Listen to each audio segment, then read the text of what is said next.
기도하겠습니다.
잠깐 기도하고 말씀 증거하겠습니다.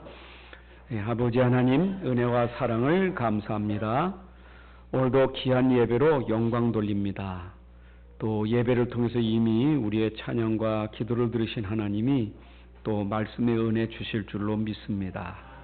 오늘도 말씀이 나를 살리게 하시고 말씀으로 내 인생을 인도하셔서 말씀 성취 속에 있는 그 축복과 응답을 다 누리게 하여 주옵소서. 시간도 우리 생각 마음을 혼미케 하는 악한 영들, 세상의 모든 것들 불신앙이 그리스도의 앞에 완전히 꺾어지게 하시고 주의 은혜 성령의 역사만 있게 하여 주옵소서. 주 예수 그리스도의 이름으로 기도합나이다. 아멘. 반갑습니다. 세상 일도요, 내가 반드시 이루어질 것이다 라는 확신이 생기면 걱정이 안 생기고 두려움이 없어요. 이건 분명히 될 거요, 확실히 될 거요 라고 하는 확신이 생기면 흔들리질 않아요. 세상 것도 그래요. 그런데 완전히 보장된 게 있어요. 확실히 되어질 완전한 보장되어 있는 게 있어요. 그게 하나님 말씀이에요. 하나님 말씀은 하나님이 주실 때 이루어질 말씀을 주신 거예요. 하나님이 예언하실 때 반드시 이것은 성취될 예언을 주신 거예요. 그래서 하나님 말씀은 이전에 말씀하신 것이 이루어졌고 지금도 말씀이 이루어지고 있고 앞으로도 말씀 반드시 이루어질 거예요. 그래서 나와 여러분들이 오늘 이 말씀을 붙잡고 있다면 이 말씀이 성취되는 그 축복 속의 응답 속에 우리가 있는 거예요. 여러분들 말씀이 이루어지는 그 자리에 내가 들어가 있다는 것은 말씀대로 되어지는 지금 현장이 세계가 다 말씀으로 되어지고 있는데 내가 그 속에 들어가 있다면 그 축복을 내가 보고 누리는 거예요. 이거는 하나님 말씀이기 때문에 그 말씀을 누구도 막을 수가 없어요. 성취될 말씀을 막을 자가 없어요. 여러분들 반드시 기억하세요. 내가 이 말씀 반드시 이루어질 말씀 붙잡고 있다면 그 진가가 나올 때가 있을 거예요. 우리가 말씀 붙잡으면 안 붙잡은 사람은 별로 표시 안 나겠지요. 그러나 먼 훗날 지나면 말씀 붙잡은 자가 어떤 축복 받았는지 그 증거가 올 거예요. 그래서 우리는 낙심하지 마셔야 돼요. 여러분들에게 어떤 상황이 오더라도 낙심하지 마세요. 우리가 말씀 붙잡다 또 놓치고 또 넘어지고 쓰러지고 그러지만 그래도 또 말씀 속에 들어오고 또 말씀 붙잡고 가는 것이 그게 축복이에요. 반드시 이루어질 겁니다. 그래서 성경 말씀을 보니까 한 인생을 놓고 보더라도 나의 인생을 놓고 보더라도 말씀 속에 누구든지 마찬가지지만 이 말씀 속에서 나의 과거를 알게 되는 거예요. 그런데 말씀을 보니까 나의 과거가 상처가 아니에요. 말씀 속에서 과거를 보니까 오늘 위해서 하나님 나에게 주신 축복이었다고요. 예전에 모를 땐 그걸 축복을 모르니까 상처로만 남았는데 깨닫고 보니까 상처가 아니고 하나님의 계획 속에서 그 말씀 속에서 나에게 오늘 이 축복을 주시려고 하셨던 일들이었어요. 생각해 보니까 지난날의 모든 과거가 하나님의 은혜였다 이 말이에요. 오늘 여러분 이 자리에 앉게 된 것이 하나님의 은혜 아닙니까? 근데 여러분 모든 과거 속에 내가 이런 어려운 일, 많은 힘든 일이 있었지만 하나님이 오늘 이 자리에 앉게 하신 그 은혜가 그 하나님의 계획이 있었던 거예요. 생각이 얼마나 감사해요. 만약에 나에게 그런 어려움이 없었으면 나는 이 자리에 설 수도 없고 목사가 될 수도 없었어요. 그냥 망한 자로 살았을 거예요. 근데 하나님이 그 어려움 속에 그 고난 속에서 하나님의 계획으로 여기까지 나를 인도하셔서 얼마나 감사한지 몰라요. 근데 지금도 우리에게 좋은 거 또 안 좋은 거 있지만은 모든 걸 합력해서 선을 이루어 가신 하나님 계획 속에 있기 때문에 이것도 문제될 게 없어요. 여러분 지나보면 알아요. 지금은 내가 이렇다 저렇다 이렇게 말할 수 있지만 지나보면 알아요. 그게 왜 좋았는지 안 좋았는지 알게 돼 있어요. 그 말씀 성취 안에 우리가 들어가 있다 이 말이에요. 얼마나 감사해요. 우리 미래는 보장돼 있거든요. 여러분들 절대 망할 수 없는 사람이에요. 망하려고 해도 망할 수가 없는 사람이에요. 하나님 말씀은 절대 없어지지 않거든요. 그 없어지지 않는 그 말씀 속에 있는 사람이 망합니까? 안 망해요. 유대교가 초대교회를 그렇게 핍박했지만 초대교회는 점점 더 하나님이 역사하셔서 얼마나 귀하게 쓰임받았습니까? 그 유대교는 무너져도 기독교는 절대 무너질 수가 없는 거예요. 그래서 우리가 하나님 말씀 속에서 나를 찾는다는 게 얼마나 참 축복입니까? 오늘 짧은 두 구절이지만 성경 말씀 한 구절 한 단어 속에도 우리는 하나님의 중요한 계획이 그 속에 다 담겨져 있고요. 그 안에서 나를 찾아내야 돼. 옛날의 얘기가 아니라 오늘 이 말씀이 나를 찾는 축복의 시간이 돼야 돼요. 나는 누구인가? 여러분들이 모르면 나라는 것 때문에 힘들거든요. 환경 때문에 힘든 게 아니고 나 때문에 힘든 거지. 왜 힘듭니까? 힘들어서 힘듭니까? 내가 힘이 없으니까 힘든 거지. 나를 모르니까 결국 연약해서 자꾸 무너지는 거예요. 사람이 얼마나 착각하냐. 마치 자기가 신처럼 생각하거든요.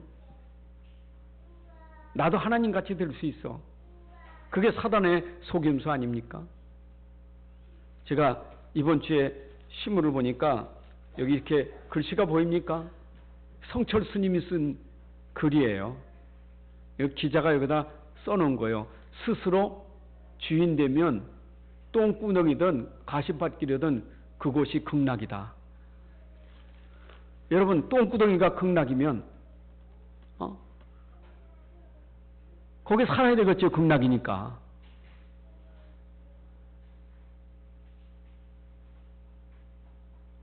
자기가 스스로 주인 되면 거기가 어디든지 거기가 극락이라는 거예요. 또 웃기는 얘기. 석탄절에 스님이 법어를, 이게 뭡니까? 그 스님이 발표한 법어에 의하면 신선한 충격이 있었는데 그게 뭐냐 하면 교도소에 살아가는 거룩한 부처님들, 술집에서 웃음 파는 엄숙한 부처님들, 오늘은 당신네의 생신이니 축하합니다. 이게 석가탄일에 쓴 법어예요.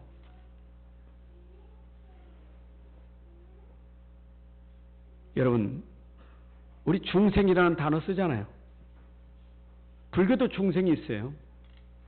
그 중생과 우리 중생은 완전 다른 거예요. 우리 중생은 거듭난 인생이 중생이잖아요. 거듭나야 돼. 여기 거듭난 중생을 말하는 게 아니라 사람을 비롯해 살아있는 모든 생물은 다 중생이요. 모든 생물이 다 중생이라니까. 사람 비롯해서 다 중생이요. 과정 속에 과정 속에 용도 있고 뱀도 있고 벌레도 있고 그게 다 뭐냐? 지금 윤회하고 있는 거예요. 언제까지 윤회하느냐? 해탈할 때까지 윤회하는 거예요. 해탈될 때까지는 계속 윤회하는 거예요. 그러니까 생명체예요. 심지어 저 지옥 아비규환 아기도 그것도 하나의 지금 윤회 과정이라는 거예요.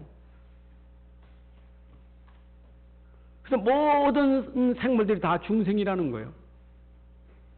그래서 부처의 이론은 자비요. 그게 자비라는 거예요. 여러분, 그게 사단의 속임수 아닙니까? 내가 어떻게 하나님 될 수 있고, 내가 무슨 노력을 해서 진짜 천국 갈 수 있겠어요? 극락 갈 수 있겠어요? 그게 자기 생각이라는 거예요. 내 생각이 극락이다 하면 극락이고 내 생각이 천국이다 하면 천국이고 그게 이론이요. 여러분, 우리 생각으로 내가 뭐다 하면 그게 그렇게 되는 겁니까? 그러니까 의심하지 말고. 왜 자꾸 의심하냐? 그 의심하지 말라는 거. 좋다 하면 좋은 걸로 끝난 거지 토를 달지 말라는 거예요.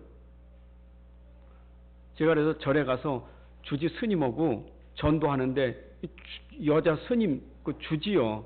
그래서 제가 스님, 그 성철 스님이 돌아가실 때 자신은 아비규환 같다고 그러는데 그게 뭔 말입니까?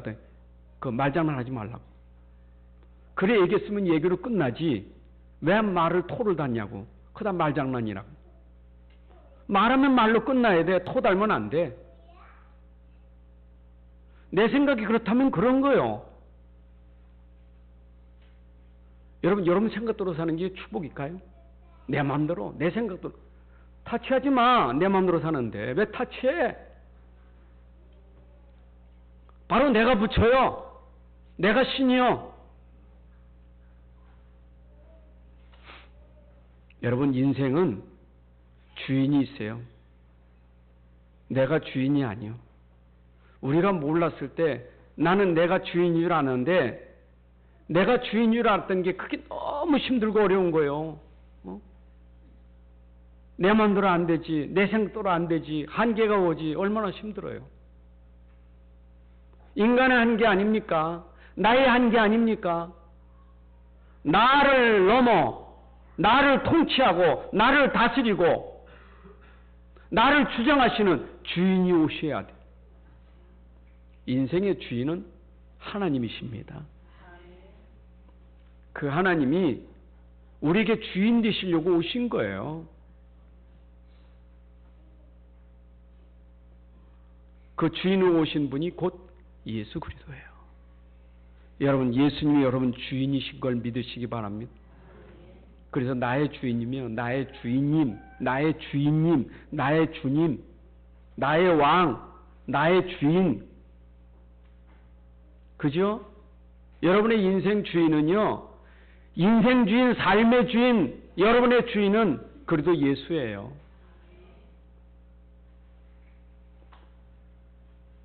어떻게 그걸 내가 알게 됐느냐? 성경을 통해서 알게 된 거예요. 내가 성경 모를 때는, 말씀 모를 때는 내가 주인인 줄 알았어. 그러나 하나님 말씀 보니까 나는 내가 주인이고 심지어는 악한 영에 지배받아서 맨날 마귀 종이 돼가지고 죄의 종으로 살아가는 그런 인생을 살았던 거예요. 그런데 예수님이 오셔서 우리 인생의 주인을 바꿔주신 거예요. 그래서 여러분의 주인, 나의 주인은 오직 영원하신 하나님, 영원하신 그리스도가 우리의 주인인 줄로 믿습니다. 자, 바울 보십시오. 바울이 자기의 정체성을 모를 땐 자기가 대단한 줄 알았다니까. 자기가 열심히 하나님 앞에 했는데 자기가 대단한 사람인 줄 알았어요. 하나님 앞에서. 그래서 예수 믿는 사람들 핍박하고 죽이고 그게 대단한 일이에요, 지금. 그게 자기가 지금 굉장히 잘하는 일로 알고 있었던 거라니까. 나는 하나님을 잘한다는 거예요. 난 하나님의 일을 잘하고 있다는 거예요. 자기를 모르니까 자기가 누군지, 내가 하고 있는 일이 뭔지를 모르고 그래 살았던 사울 아니에요. 근데 어느 날 이 사울이 주님을 만난 거예요.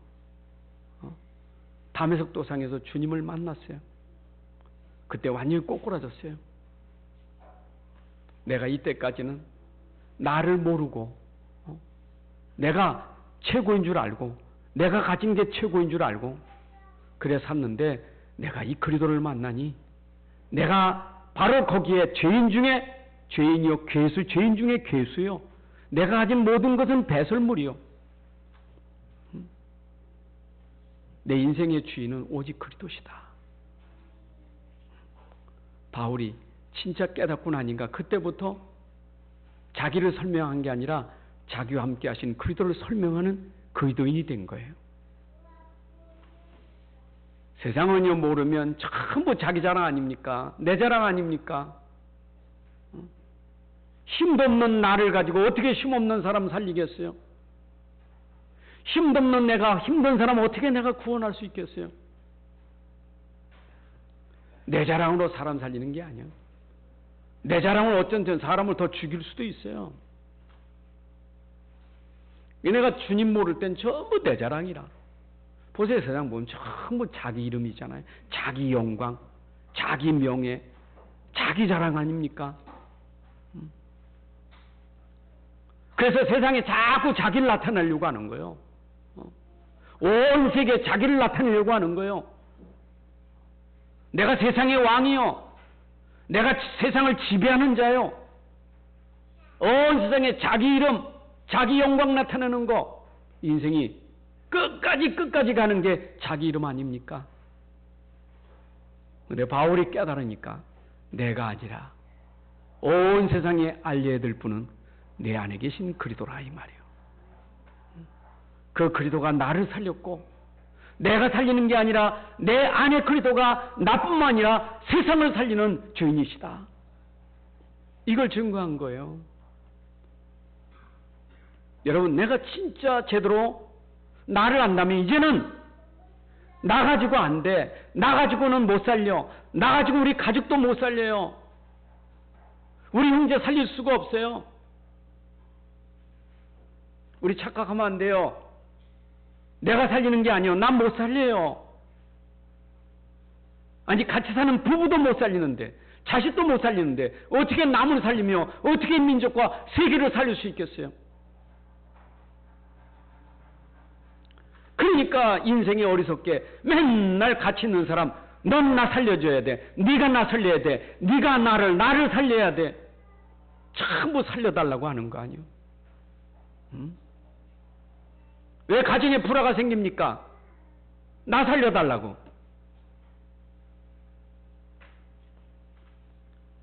예전에 부부싸움하는 데 앉아가지고 제가 성경 공부하다 부부싸움하는 데서 공부하니까 이 메시지 듣다가 이 메시지가 적용되는 게 나에게 적용되는 게 상태인데 적용되는 거예요.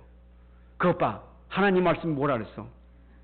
그러니까 당신 나 이해해야 되지. 그게 열받는 거예요.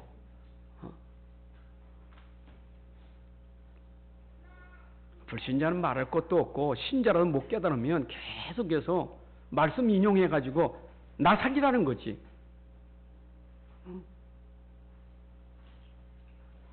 여러분 인생이 참 불쌍하고 비참한 거는요. 저 사람을 통해서 내가 자꾸 뭘 얻으려고 하는 거, 자꾸 도움받으려고 불쌍한 인생이요. 결혼해가지고 기껏 아직도 막 당신 나 안 살리면 안 돼. 내가 공주거든. 내가 왕자요. 나 공주 대접 좀 해주고 나 왕자 대접 좀 해줘. 인생이 참 불쌍한 인생이요. 그런 체질은요 어디 가도 똑같아. 누굴 만나도 똑같아. 사회 가면 그 독버섯이요. 늘 사람 피해나 주고 어려움이나 주는 사람들이요. 우리 인생이 얼마나 비참합니까? 우리 그래 살아야 됩니까? 심지어 말이요. 남 돈도 뺏어야 되고 사기쳐야 되고 넌 못 먹어도 내가 먹어 살아야 되고 넌 가난하게 살아 난 부자가 돼야 되고 전부 이기적이고 인생이 그래 산다면 얼마나 불쌍한 인생입니까? 우리가 하루 살아도 그렇게 사는 게 그게 사는 게 아니잖아요. 오후 시간에는 오늘 설교 본문을 좀 바꿨어요. 메시지 본문을 주보에 보내고 나니까 메시지 기도하다 보니까 좀 떠오른 게 있었어. 좀 리얼하게 더 설교하려고 그래. 진짜 여러분들 아셔야 돼요. 정말 사람이요. 남을 생각할 수 있는 그 시간표 가기까지는 이건 진짜 기적이 일어나야 돼. 내 생각을 넘어서 남 생각할 수 있는 데까지 가는 것은 진짜 이거는 역사가 일어나야 돼. 거기까지 가는 게 이게 보통 어려운 게 아니요. 같이 둘이 있어도 저 사람 생각할 수 있는 생각 단계까지 들어가는 게 보통 어려운 게 아니요. 그건 마음대로 안 돼요.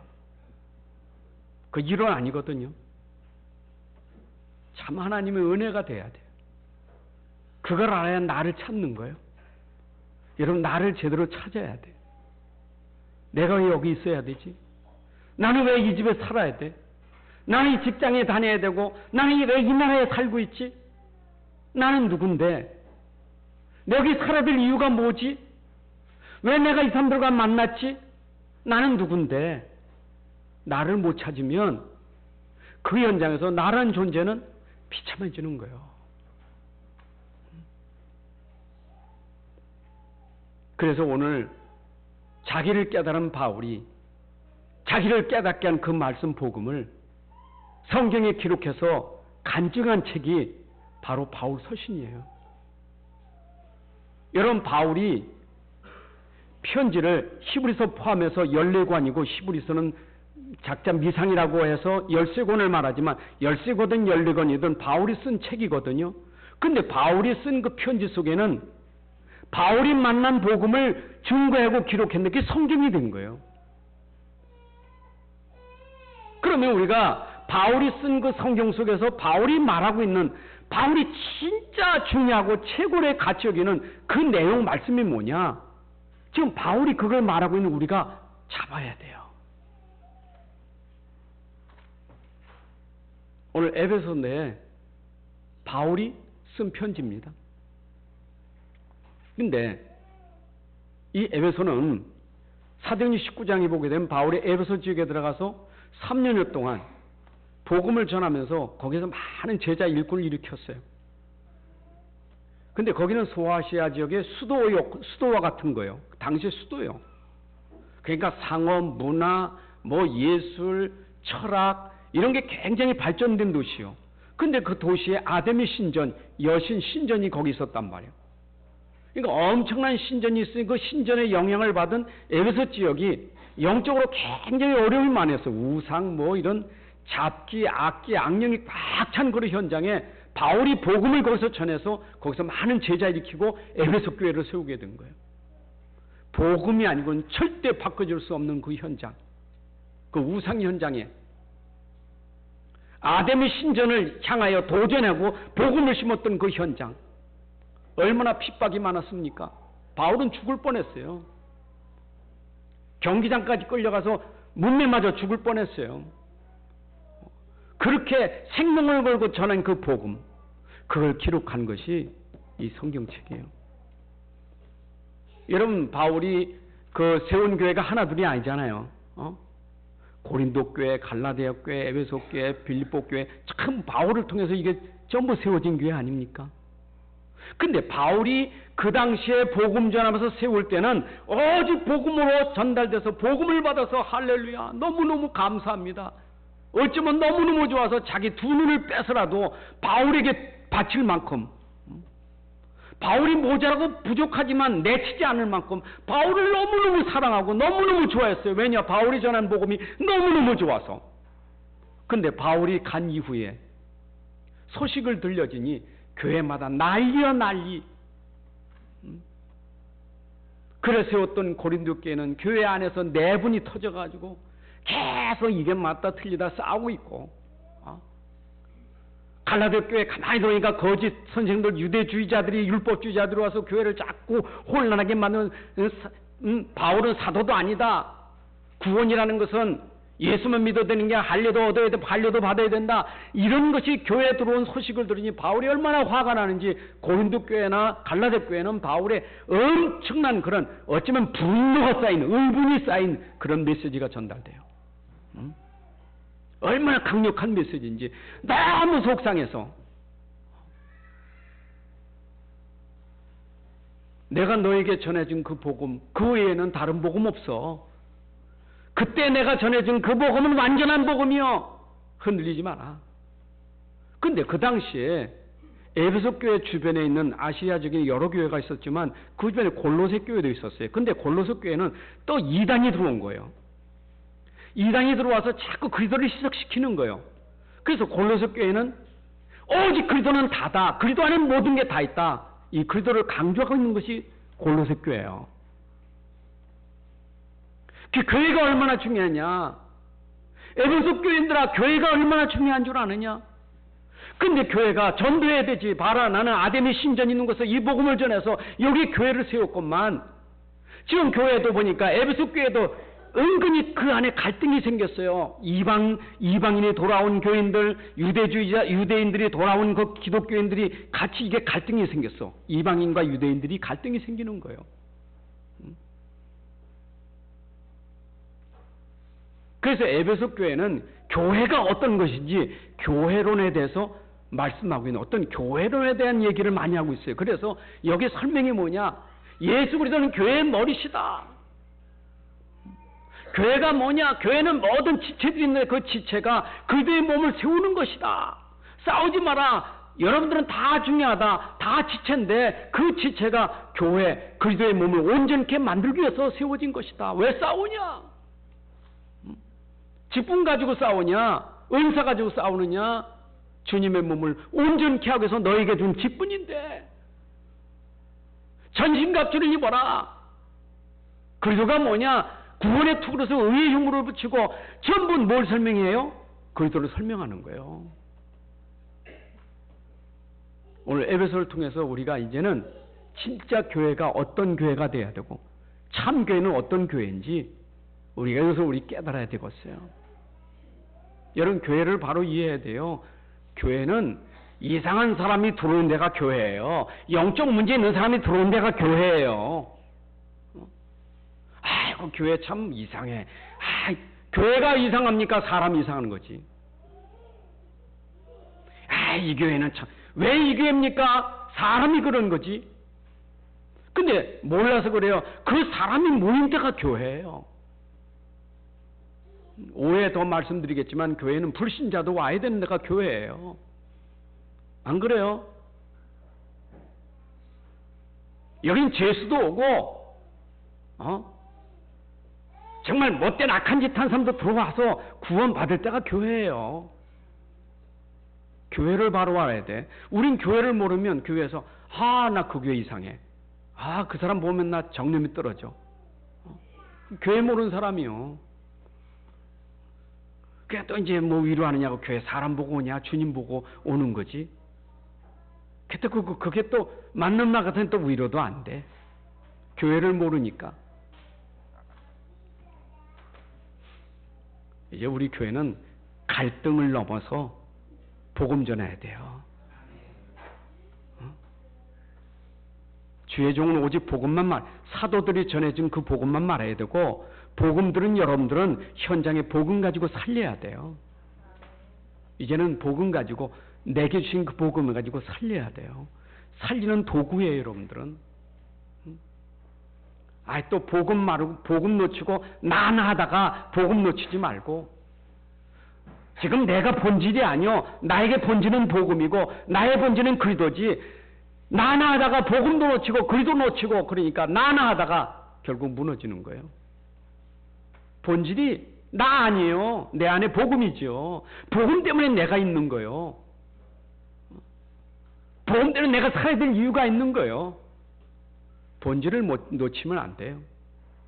그래서 여러분들이 진짜 가진 복음 가지고, 그 본질의 복음 가지고 가서 살려야 돼요.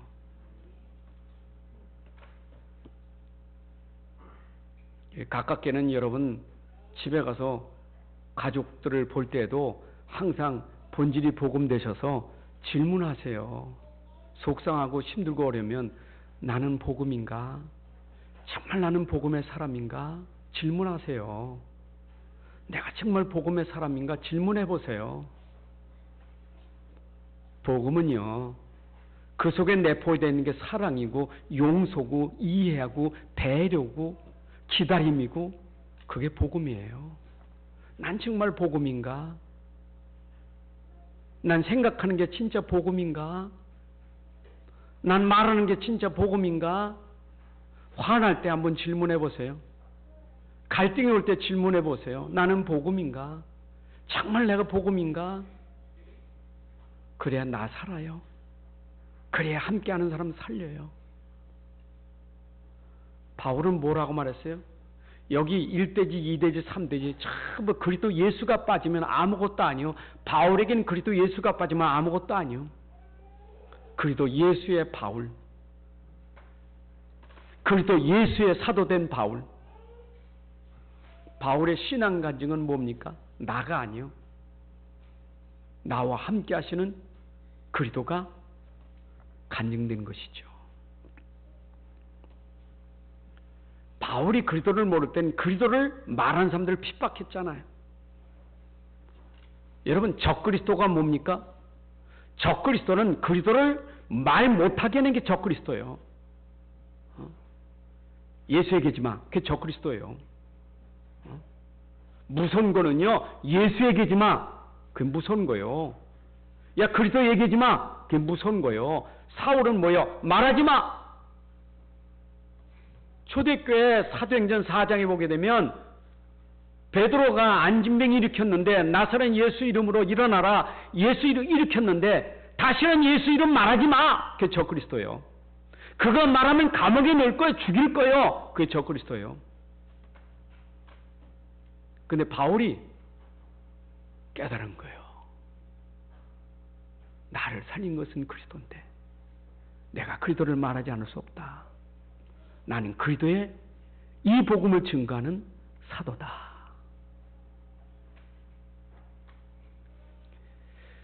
여러분, 진짜 나를 살린 그리스도를 안다면 내가 그리스도의 사람, 하나님의 사람이 된 줄로 믿습니다.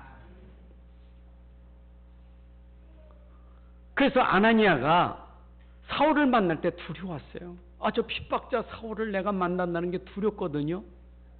근데 그때 아나니아에게 주께서 말씀하셨잖아요. 그는 내가 이방 임금을 위해서 내가 예비한 택한 내 그릇이다. 하나님이 택한 그릇. 하나님이 쓰시겠다는 거예요. 내가 사도된 것이 사람의 뜻으로 된 것이냐? 아니요. 내가 사도된 것은 하나님의 뜻으로 말미암아 내가 사도가 되었다. 바울은 이걸 깨닫고 내가 사도된 것이 하나님의 뜻으로 되어졌구나. 복음 전하라고 하나님의 계획은 뭐고 하나님의 뜻은 무엇일까? 내게 준 이 복음을 말하라고 하나님이 나에게 이 복음을 주셨구나. 천명을 한 거예요. 하나님의 명이요. 바울에게 사도에 적은 것은 네가 이 복음을 말해야 된다. 땅끝까지 말해야 된다. 이게 천명이다. 내가 너에게 멸한 명이다. 그걸 깨달은 거예요.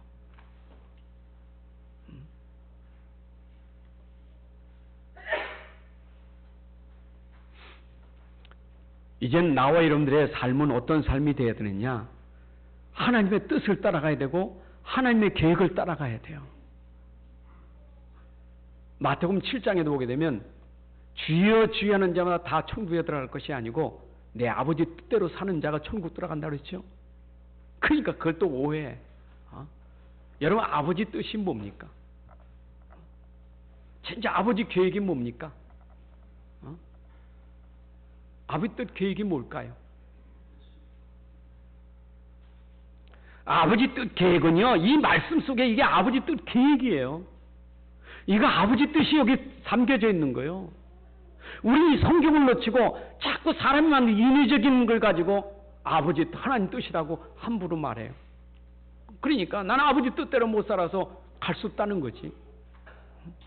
조금 윤리적으로 못 살아서 아버지 뜻대로 못 살았습니까? 거짓말해서 아버지 뜻대로 못 살았습니까? 착각하면 안 돼요. 아버지 뜻은요, 어찌든지 복음 전해서 그 복음을 믿고 구원받는 게 아버지 뜻이요. 영생 얻게 만드는 게 아버지 뜻이요. 왜 사도 바울을 불러내고 왜 사도 바울에게 사도의 직을 줬습니까? 아버지 뜻이 뭡니까? 이제는 네가 네 마음대로 살았지만 이제부터는 너를 살린 복음 가지고 저 현장을 살려야 된다. 그 뜻으로 말미암아 나를 사도로 세우셨다 이 말이요. 여긴 목사도요. 목사가 된 것은 아버지 뜻이 있고 아버지 계획이 있어요. 아버지 뜻이 뭡니까? 복음 전해서 구원받고 영생 얻고 제자되고 세계복음할 수 있는 그런 사람으로 세우는 것이 아버지 뜻이요. 우리 아버지 뜻을 따라가야 돼. 아멘입니까? 여러분 현장에서 어떤 일을 하십니까? 무슨 일을 하고 계십니까? 그 일이 아버지 뜻하고 맞습니까? 여러분의 뜻입니까? 아버지의 뜻일까요? 내가 어떤 일을 하더라도 아버지 뜻하고 맞아야 돼. 이 일을 통해서 작은 일이지만 이 일을 통해서 생명 살리는 일에 쓰임 받으면 그게 아버지 뜻이요. 한 사람 한 사람 살리는 일을 위해서 산다면 그게 아버지 뜻이요. 그 여러분들이 일들이 그것하고 연관돼야 돼요. 그 연관 안 되면 전부 내 뜻대로 사는 거예요. 내가 버는데 내 마음대로 쓰고 내 마음대로 사는 거지. 뭔 내가 남을 위해서 남의 죽든 말든 아버지 뜻은요. 이제 나를 이렇게 엄청난 축복 주셨는데 이 축복을 가지고 살려야 돼요. 살린 자 돼야 돼요.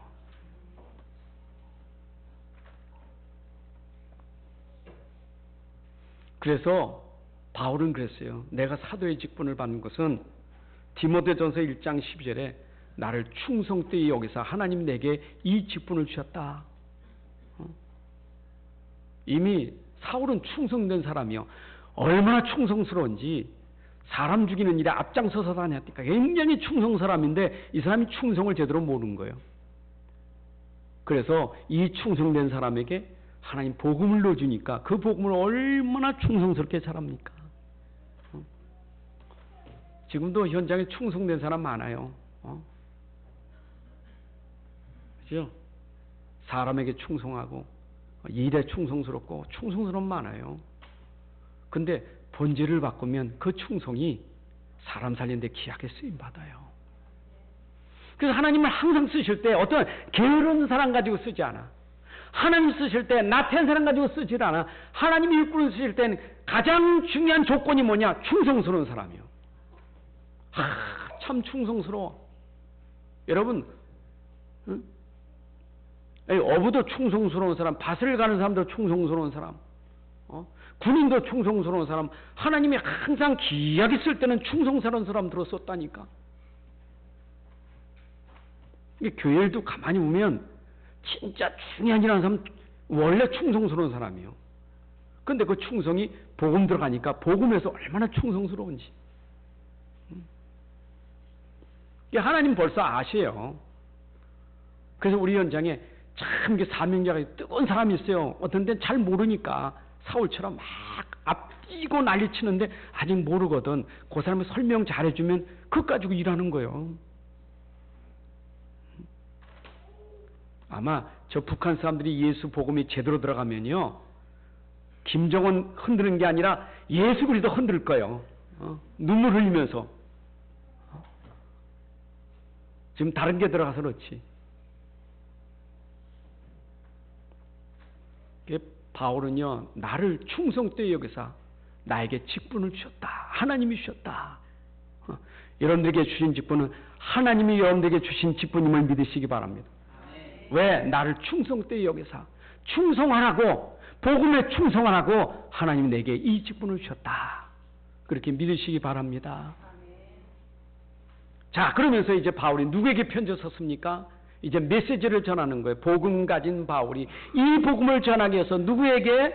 그리스도 예수 안에는 성도들과 신실한 자들에게. 여러분, 성도가 누구인지를 알지요? 성도, 구별된 자요, 구별된 무리요. 예수 그리스도의 피로 말미암아 구원받은 하나님 백성들, 바로 성도들이요. 이 성도들이 모인 데가 교회예요. 구별된 사람들이요. 구별된 증거가 어디 있습니까? 여러분, 구별된 증거는 우리 안에 성령이 오심으로, 성령으로 인치심으로 말미암아 세상 사람과 우리가 구별된 거예요. 여러분에게 하나님의 성령이 임재하고 성령으로 인치셔서 도장을 찍어서 보증하셔서 여러분들은 내 것이다 하고 하나님이 완전히 여러분들을 구별하셨어요. 그게 성도의 축복이요. 아무나 성도 되는 게 아니요. 하나님이 구별하셨다니까. 나와 여러분들 속에 오늘 성령이 임재하셔서 세상 사람과 다른 구별된 하나님 백성인 것을 감사하시기 바랍니다. 우리가 어떻게 거룩하게 될 수 있어요? 근데 거룩한 무리 속에 들어가게 되는 거예요. 참 얼마나 감사해요. 예수 그리스도의 피로 말미암아 죄 씻음 받고 우리를 거룩하다, 의롭다. 성자가 거룩 성자 아닙니까? 성이라는 것은 구별됐다는 거 아니요? 성미, 성구, 성가대 다 구별된 거 아니요? 성도, 세상 많은 무리 가운데 구별된 사람, 우리가 구별된 사람. 바울은 누구에게? 구별된 너희에게 내가 이 편지를 보낸다.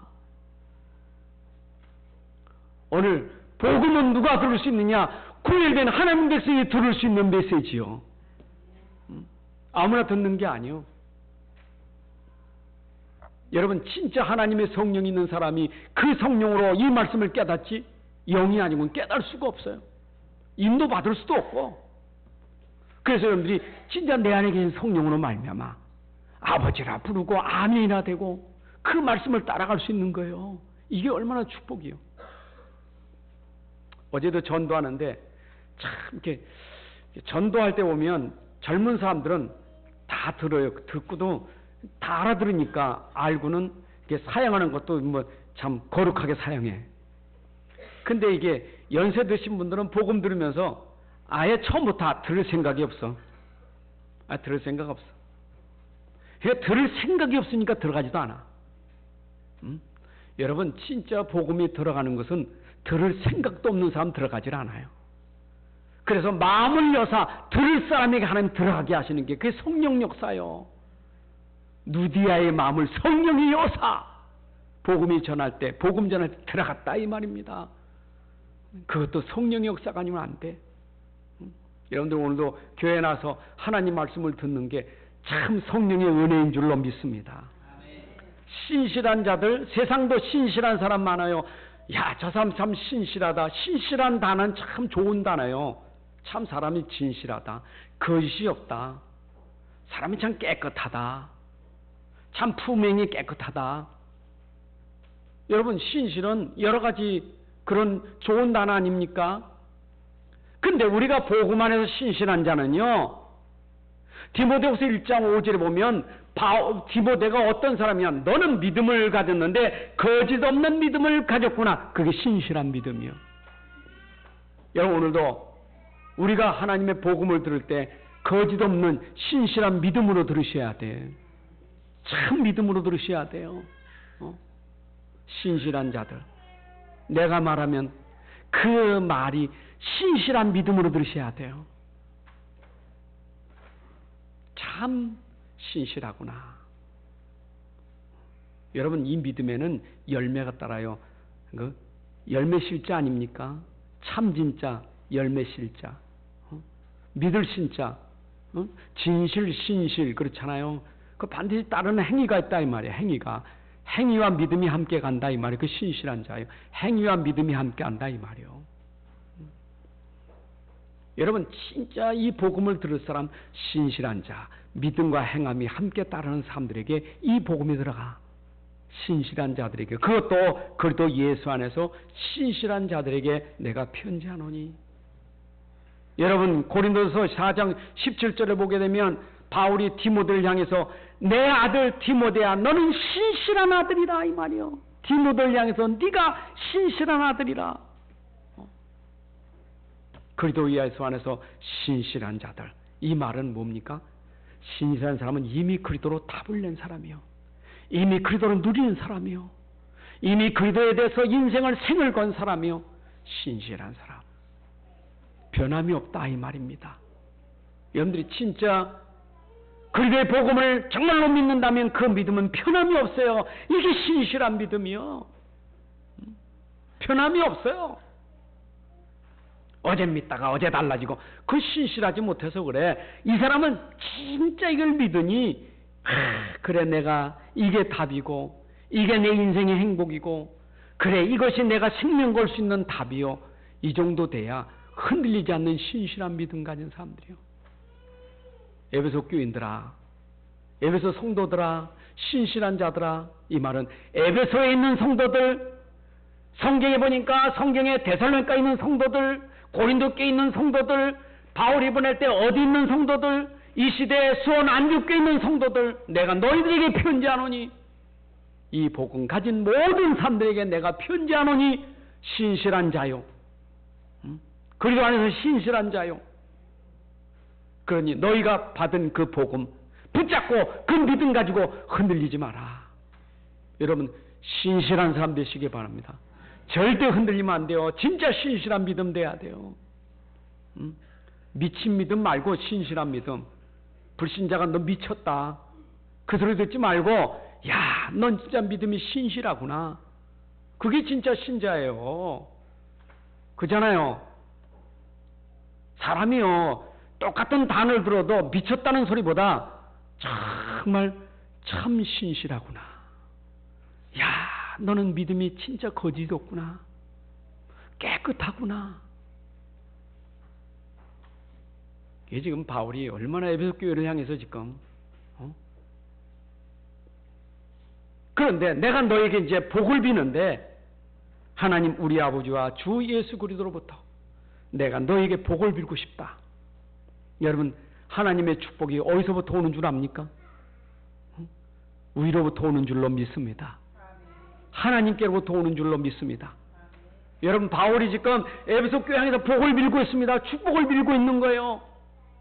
주의 종이 지금 복을 빌고 있는 거예요. 성도를 향해서 복을 비는 거예요. 교회를 향해서 복을 비는 거예요. 여러분, 오늘 축복 빌고 있어요. 축복을 비는 거예요. 자, 보세요. 성경에 우리는 복을 빌지만 아버지는 복을 빌 필요가 없어요. 사실은 하나님께 축복이라는 단어는 써서는 안 될 우리 단어가 하나님 이게 한국 단어가 복을 빈다 해서 축복을 말하지만 하나님은 축복의 근원이지 복을 비는 사람 아니에요. 우리가 복을 비는 것이지. 그죠? 모든 복의 근원이 아버지 하나님이셔요. 노아 시대 때 다 멸망해도 노아에게 하나님이 복을 주시고 은혜를 주셨어요. 아브라함에게 하나님 복을 주셨어요. 이삭에게 하나님 복을 주셨어요. 하나님 복을 주시니 그 해에 100배의 축복을 받았다 이 말이에요. 계산할 수 없는 축복. 여러분 오늘도 하나님의 축복이 임하기를 바랍니다. 근데 그 축복의 내용이 뭐냐? 그 축복의 내용이 뭐냐? 은혜의 복이요. 여러분들이 받는 복이 계산으로 받는 복이 아니고 조건으로 받는 복이 아니고 거저 주시는 복인 줄로 믿습니다. 은혜의 축복을 받았어요. 내가 너에게 복을 받아 은혜가 너에게 임하기를 원하나. 하나님의 은혜, 거저 주시는 은혜, 거저 주신 축복이 여러분들이 뭘 잘해서 받는 게 아니고 하나님의 은혜로. 그럼 조건은 뭐예요? 바울이 증거한 복음과 믿음을 제대로 붙잡고 있으면 하나님의 은혜가 우리에게 넘칠 줄로 믿습니다. 은혜 받으셔야 돼. 은혜의 복. 여러분 은혜 받으면 행복하지요? 오늘 은혜 받으세요? 복을 빕니다. 은혜 받으세요? 그래도 목사님 돈 좀 주면 좋겠는데. 돈을 뛰어넘는 은혜 받으셔야 돼. 그래도 내가 건강의 축복을 받아야 되는데 건강 뛰어넘는 은혜를 받으셔야 돼. 여러분 은혜는요 모든 걸 다 초월하는 복이요. 가난해도 괜찮고 부해도 괜찮고 내가 어떤 상황에도 괜찮아요. 이게 하나님의 은혜예요. 여러분 은혜 받으면 살아요. 내가 나된 것이 하나님의 은혜라. 우리는 은혜 없이 살 수가 없어요. 은혜 받으면 살아요. 그래서 교회는 은혜 받는 것이요. 하나님은 은혜 주시는 분이요. 은혜 받으면 살아요. 다 못 사는 이유가 은혜를 못 받아서 못 사는 거예요. 그러니까 은혜 기준을 자꾸 복 기준을 위로부터 오는 기준이야. 땅에 걸 기준 두니까 땅에서 오는 거, 육신적인 거, 세상적인 거 전부 그걸 기준 두니까 은혜를 못 누리고 살아. 은혜 받으면 살아요. 암만 가난해도 은혜 받으면 살아요. 암만 부자라도 은혜 못 받으면 죽어요. 은혜 받아야 돼. 그리고 축복은 또 무슨 축복이 있어요? 평강이 있을지어다. 여러분 진짜 평강의 축복을 받으셔야 돼. 근데 이 평강은 어디서 오느냐? 평강. 여러분 에베소 6장 12절에도 말씀입니다. 15절에 말하지만 평강의 복음, 은혜의 복음, 평강의 복음. 여러분 이게 이 평강이 복음 속에 들어있어요. 세상에 제일 축복은 평강해야 돼. 건강 중에 최고의 건강이 평강이에요. 평안하시기 바랍니다. 내가 주는 평안은 세상이 주는 것 같지 아니야. 여러분 진짜 하나님 주시는 그 평안, 그 평강 내게 임하면 살아요. 사막에 가 있어도 평강한 사람은 살아요. 외딴 섬에 들어가도 평강한 사람은 살아요. 금침대에 누워있어도 평강치 못한 사람은 불면증에 걸리고 우울증 걸리고 죽어요. 초가상간 살아도요 평강하면 살아요. 오늘 평안하시기 바랍니다. 그래서 히브리 인사로 말하면 은혜가 뭐라고 말하느냐? 그라치아 이렇게 말하고, 헬라어로 말하면 이스라엘 인사가 뭐냐? 샬롬, 평강이에요. 그래서 이스라엘 사람들은 인사가 샬롬이에요. 한국 사람 인사는 뭐예요? 식사는 그래도 그거는 좀 낮은 수준이고, 높은 수준 진지 잡셨어요. 하도 많이 굶어 죽을 때 굶지 않고 살았어요, 그 말이. 우린 그런 수준이 아니라 오늘도 평안하십니까? 샬롬. 우리 앞뒤 옆에 한번 인사합시다. 샬롬. 그 인사하세요. 그래서 저는 토 달고 그러면 늘 편지 쓸 때 끝에다 늘 샬롬, 앞에는 할렐루야, 뒤에는 샬롬, 늘 이렇게 많이 써요. 할렐루야, 하나님께 영광, 뒤에는 샬롬. 보니까 필리핀에서 좋은 소식이 왔길래 앞에다는 할렐루야, 하나님께 영광, 뒤에는 샬롬. 여러분, 샬롬이 얼마나 중요해요. 오늘 샬롬의 복이 여러분과 여러분 가정에 넘치기를 바랍니다. 자, 그래서 나의 존재 가치는 그리스도와 나와 함께 드는 것이 나의 존재 가치가 있는 거예요. 그래서 바울 서신의 핵심 단어는 뭐냐? 그리스도 예수 안에서, 예수 안에서, 주 안에서, 예수 그리스도 안에서, 전부 안에서 이거를 얼만큼 말하느냐? 히브리서 포함 14권에서 254번이나 그리스도 안에서 이 표현을 하고 있다고 그래요. 나는 254번 쉬어보진 않았지만 어떤 분이 쉬어봤나 봐. 히브리서 포함해서 14권에 254회를 그리스도 예수 안에 썼다고요. 인용한 거예요. 얼마나 중요한지. 그리스도 예수 안에 있는 게. 요한복음 15장 5절에 포도나무는 나무와 가지가 뗄래야 뗄 수 없는 관계. 가지는 나무에 있어야 하고 나무는 가지고 붙어 있어야 되는 거지만, 나는 그리스도 내 안에 주님 영접하면 나는 주님 안에, 주님과 나는 뗄래야 뗄 수 없는 관계. 이게 바로 포도나무와 가지 비유예요. 여러분, 물고기는 물속에 살아야 돼요. 나무는 흙에다 뿌리를 내려야 돼요. 나는 그리스도와 함께 살아야 돼요. 그래야 주 안에 있는 나에게 딴 것이 있어요, 없어요? 370장 주 안에 있는 나에게 딴 것이 없어요. 염려 없어요, 주 안에 있는 자. 내 삶의 장소가 어디 있어야 되냐? 그리스도 예수 안에 있어야 돼요. 예수 안에 있기를 바랍니다. 여러분 가정이 주님 안에 있기를 바랍니다. 여러분 사업이 주님 안에 있기를 바랍니다. 공부해도 주님 안에서 공부하시기 바랍니다. 사업을 해도 공부 안에, 사업도 그리스도 안에서 사업하셔야 돼요. 모든 게 그리스도 안에서 여러분 삶이 전부 그리스도 안에 있어야 돼요. 그리스도 안에. 바울이 했잖아. 나는 죽어도 그리스도 안에서, 살아도 그리스도 안에서. 그래서 그리스도 안에 있는 사람은 모든 걸 누리는 행복이 있어요. 큰 누려져요. 빌립보 4장 10절부터 13절에 바울이 그리스도 안에서 누린 축복이 뭐예요? 내가 어떤 형편에 처하든지, 풍부하든 빈처라든지, 내가 어떤 형편과 사정에 처하든지, 나는 그리스도 안에서 모든 걸 자족할 수 있는 비결을 배웠고, 그리스도 안에서 모든 걸 할 수 있는 능력을 알게 됐다, 이 말이요. 여러분, 그리스도 안에서 참 누림이 넘치시기를 주님의 이름으로 축복합니다. 하나님 아버지, 감사합니다. 그리스도 안에 있는 나를 발견하게 하신 것 감사합니다. 이제 나의 정체성을 회복했으니 나를 통하여 이 그리스도가 전달되어 나를 만나는 모든 사람, 나의 현장, 전 세계까지 살리는 사람으로 쓰임받게 하여 주옵소서. 이제 바울을 통해서 전달된 이 복음을 오늘 여기까지, 나에게까지, 우리 모두에게 미칠 수 있도록 축복해 주심을 감사합니다. 이 복음이 여기서 끝나지 않게 하시고 주님 오실 때까지 우리 후대에게 이 복음이 계속 전달되게 하여 주셔서 우리가 누린 복음, 바울이 누린 복음이 우리 후대까지 누릴 수 있고 땅끝까지 누리는 그 복음으로 역사하여 주옵소서. 이 복음 안에서 우리가 참 은혜, 참 평강 누리게 하여 주옵소서. 주 예수 그리스도의 이름으로 기도합나이다. 아멘. 찬송가 370장 부릅니다.